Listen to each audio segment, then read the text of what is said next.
কানে ধরে ক্ষমা চাইতে দেখা যাচ্ছে ৩ শিক্ষার্থীকে।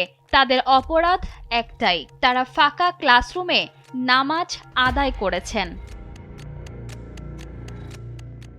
ঘটনাটি ঘটেছে মহারাষ্ট্রের কল্যাণ শহরের আইডিয়াল কলেজে। কলেজের ফার্মেসি বিভাগের ৩ জন শিক্ষার্থী নামাজের নির্দিষ্ট সময় হয়ে যাওয়ায় একটি ফাঁকা ক্লাসরুমে কারো কোনো ক্ষতি বা কাজে ব্যাঘাত না ঘটিয়ে নামাজ আদায় করছিলেন, কিন্তু সেই মুহূর্তে ভিডিও গোপনে ধারণ করে সামাজিক মাধ্যমে ছড়িয়ে দেওয়া হয়।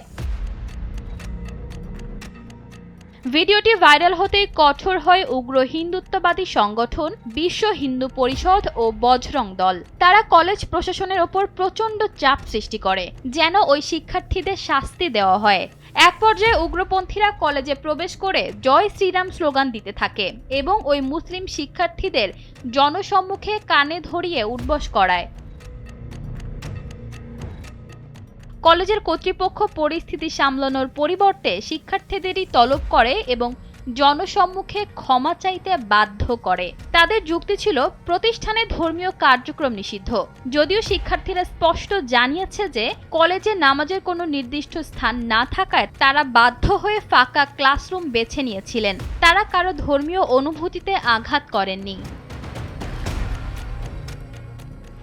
এই ঘটনার পর হিন্দুস্তান টাইমস, এনডিটিভি এবং দ্য হিন্দুর মতো গণমাধ্যমগুলো এই বৈষম্যের চিত্র তুলে ধরেছে।